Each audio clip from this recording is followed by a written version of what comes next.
10 meetri kõrguse torni rajamine on loodusõppe ja matkaraja loogiline jätk. Vaatlustorni asukoht sai hoolikalt valitud.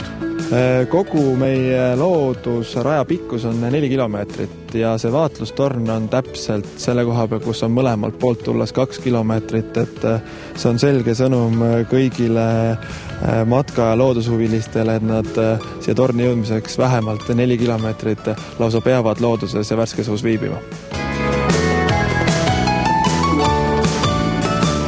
Rabase matkaraja loomist alustati paar aastat tagasi ja lisaks ehitajatele on usinalt kaasa löönud ka Nõmme loodusmaja lapsed, kes on meil aidanud seda rada nii märkida kui olnud oma mõtetega alati kaasas, et mismoodi midagi teha ja miks pärast teha. Siia tulevad mitte üks ainult Nõmme noored, Nõmme koolid, vaid miks mitte ka kõik Tallinna koolid viima läbi oma loodusõpetuse tunde, sest selleks ei ole vaja rentida tohutut kallist bussi ja sõita kuskil teise Eestimaa otsa. See on siinsamas käega katsutav Nõmme Pääsküla rabas, nii et kõigile tere tulemast siia loodusesse ja nautigem seda, mis siin on võimalik näha, katsuda ja tunda. Matkaraja loojad on arvestanud seekord ka liikumispuudega inimestega. Nende tarbeks ehitatakse spetsiaalne tee.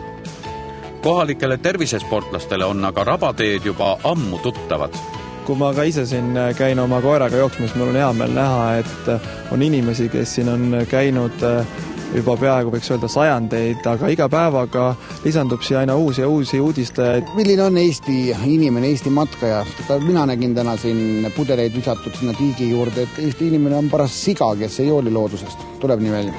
Ei, kindlasti mitte. Eesti inimene hoolib loodusest, aga kahjuks nagu ikka kipub olema see, et üks tõrvatilk meepotis võib palju ära rikkuda.